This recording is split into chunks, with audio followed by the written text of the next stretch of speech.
안녕하세요.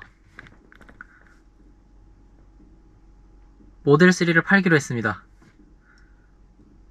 좀 고민을 많이 했었던 부분이기도 하고, 차를 운행을 한 지 이제 1년 2개월 정도 됐더라고요. 1년 2개월 동안 타면서 만족스러웠던 부분들도 있는데, 앞으로를 생각하다 보니 좀 불만족스러운 부분들도 많고, 좀 고민을 계속 하다가, 이전에 타던 투어링으로 돌아갈까도 고민을 정말로 많이 했어요. 심지어 또 이전에 내가 차던 그 335를 다시 판매하신다고 살짝 말씀을 주셔서 좀 많이 고민을 했는데, 와이프랑 얘기를 하면서 조금 결정을 내리기가 쉽지는 않았습니다. 삶에서 많은 변화들이 찾아왔고, 그리고 이제 아기가 며칠 전에 태어났어요. 지금도 산후조리원 주차장에 와 있는데, 아기가 태어나면서 불만인 부분이 두 가지가 있었습니다. 이 차는 승차감이 상당히 통통 튀는 불편한 승차감이라고 제가 누누이 말씀을 드렸는데, 산부인과에서 조리원으로 오는데 아무리 조심한다 그래도 이 통통 튀는 이 승차감을 제가 아기를 태우고 더 이상은 하면 안 되겠다라는 확신을 한 번 더 가지게 해줬고, 그리고 이 트렁크가 실제로 되게 공간은 넓어요. 넓은데 입구가 너무 좁아요. 그래서 실질적으로 짐을 싣고 내리기에 좀 불편한, 모델 Y였다면은 고민 없이 아마 더 탔을 거예요. 근데 그 부분에서 계속 제가 고민을 해결할 수가 없더라고요.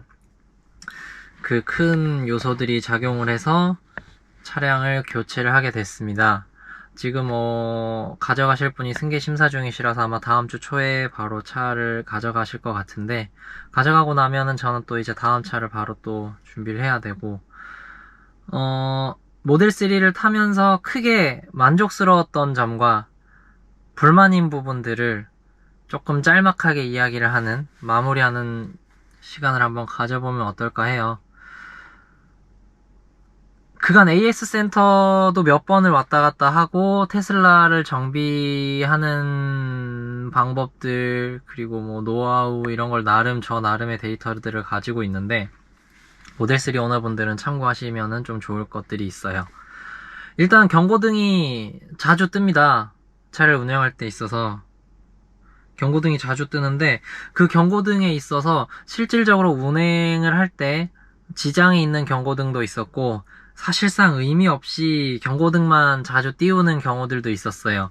근데 모델 3 뿐만이 아니고 테슬라를 타시는 오너분들은 꼭 지금 이 부분이 되게 중요한데, 차에 문제가 있는 때 경고등이 들어온다든지 기능이 작동을 안 할 때 그 시간을 꼭 찍어 두세요.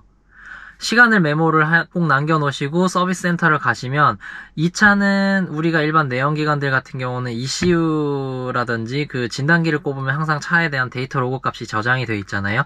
테슬라는 모든 게 서버로 들어간다고 합니다.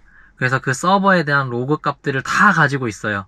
제가 방금 전 주행할 때 몇 킬로로 다녔고, 에어컨을 얼만큼을 켰고, 창문을 열었고 안 열었고, 모든 데이터를 다 가지고 있습니다. 그래서 반대로 얘기하면은 그만큼 정확할 수도 있고, 어떤 부분들에서는 거짓말을 할 수가 없어요. 데이터 값들을 다 가지고 있으니까.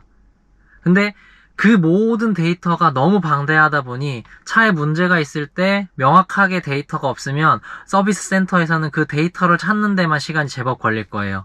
그렇기 때문에 뭐 문제가 있거나 할 때는 항상 그 시간, 몇 월 며칠, 몇 시 몇 분까지, 그래야 데이터를 조금 더 빨리 찾으실 수 있을 겁니다.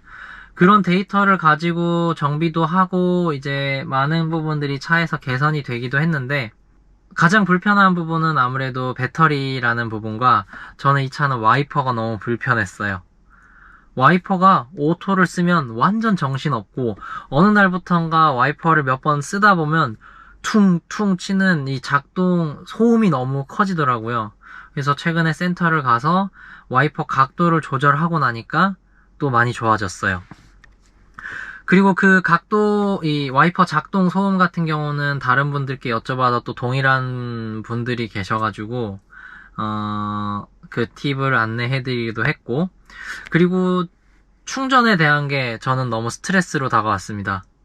이 차는 테슬라 슈퍼차저를 사용하면 초고속 충전을 사용할 수 있고, 일반 DC 콤보를 열어준다고 했지만 아직도 테슬라는 약속을 지키지 않고 올해 상반기에 어댑터를 판매한다고 했는데 언제 판매할지도 모르고, 차 데모도 저는 하필 차를 출고받을 때 못 받았어요.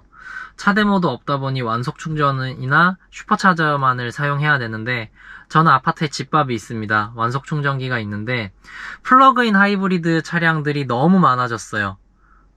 주차 점유하는 것도 많고, 차가 완충이 돼도 빼지도 않고, 그리고 아파트 자체에 전기차가 너무 많아지다 보니까 완속 충전을 이용할 수 있는 부분에서 스트레스가 너무 심해져서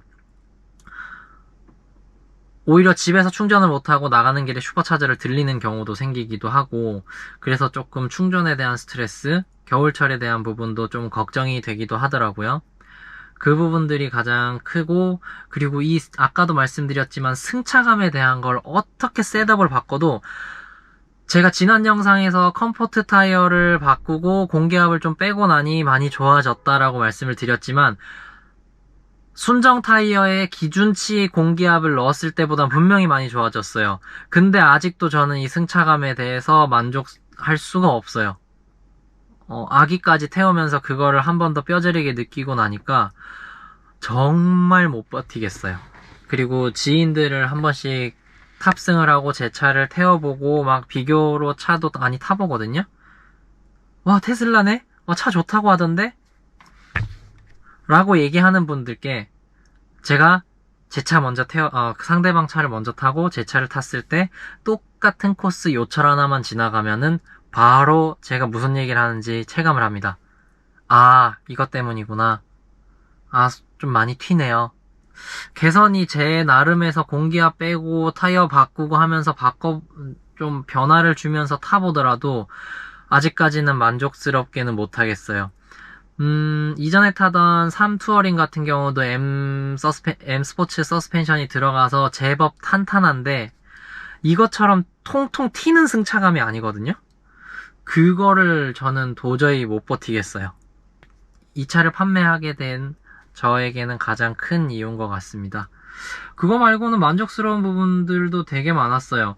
이 가격대에서 제가 사실 지금 이 차도 제 예산을 오버한 차량이었지만 전기차를 미리 체험해 볼 수 있다라는 부분, 그리고 오토파일럿을 사용하면서 얼마나 제가 이 차를 믿고 다녔나, 장거리 다닐 때나 일반 출퇴근할 때도 항상 오토파일럿을 켜고 다니다 보니 다음 차를 선택할 때도 이 반자율 주행은 꼭 들어가야 될 것 같은 그 생각을 하고 지금 차량을 고려를 하고 있고, 내가 이 차를 타면서 장점이 뭐가 있었지? 저는 스탠다드 레인지잖아요? 스탠다드 레인지는 코나보다 조금 더 비싸요. 근데 사람들은 훨씬 더 비싸게 봐요. 내가 낸 가격보다 더 비싸게 본다?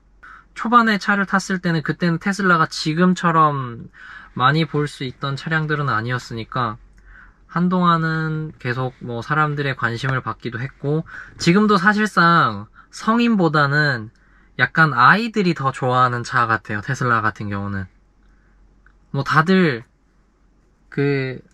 농담으로 얘기하는 시기상조회, 전기차는 아직 시기상조야라고 얘기하지만 어떤 주행 환경을 가지고 내가 주행 패턴이 어떤 사람이냐에 따라서 시기상조 아니에요. 지금 빨리 타야 돼요. 어차피 나중에 탈 거지만 지금 전기 충전비가 조금이라도 쌀 때 빨리 타야 됩니다. 어느 순간 시점이 지나면은 전기 충전 비용도 어떻게 될지 몰라요. 지금도 한전 지원금이 있기 때문에 비싼 것도 있지만 그만큼 저렴한 것도 정말 많거든요. 차 내연기관 타는 게 맞다고 봐요. 저는 내연기관을 타야 되는데 굳이 비싼 돈, 기름값이랑 별반 차이 안 나는데 내가 왜 전기차를 타야 되지? 라는 생각을 할 수도 있게 될 것 같기도 하고, 또 다른 장점은 전기차라는 장점이겠지만 정숙성, 지금처럼 가만히 대기하고 있을 때 여름에도 제가 에어컨을 켜고 있다면 공회전 제한된 구간들이 많잖아요. 그런 거 신경 안 쓰고 항상 저는 에어컨을 상시로 틀어놓고 히터를 틀어놓을 수 있다라는 부분, 그런 것들이 정말로 많은 장점이었습니다. 근데 방금까지 제가 얘기했던 것들이 뭐 차량 가격적인 부분, 그 다음에 오토파일럿이 아니라는 부분을 뺀다면 이거는 테슬라라서 뛰어난 게 아니고 전기차이기 때문에 전기차의 특성이 이런 것들이 나에게는 장점이었다라고 생각을 할 수 있을 것 같습니다. 귀찮았던 거는 충전이 귀찮다기보다 차에 대한 사용법을 얘기하는 게 너무 귀찮아요. 문 여는 거, 밖에서 여는 거, 안에서 여는 거, 이런 것들을 이제 지인들이 탈 때마다 처음 타는 분들께는 항상 설명을 하면서 타야 된다라는 거.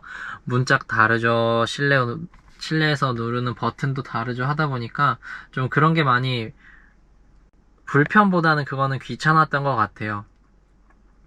조금 뭐 영상을 많이 올리지도 못하고, 그래도 또 모델 3를 타면서 유튜브에 오신 분들이 또 많이 새로 유입되신 분들도 많고, 소위 말하는 조회수빨, 메이저 엄청난 유튜버 분들에 비하면은 세 발의 피겠지만, 제가 가진 환경에서는 그 정도면은 엄청나게 도움도 많이 받았던 차량이 아닌가 생각합니다.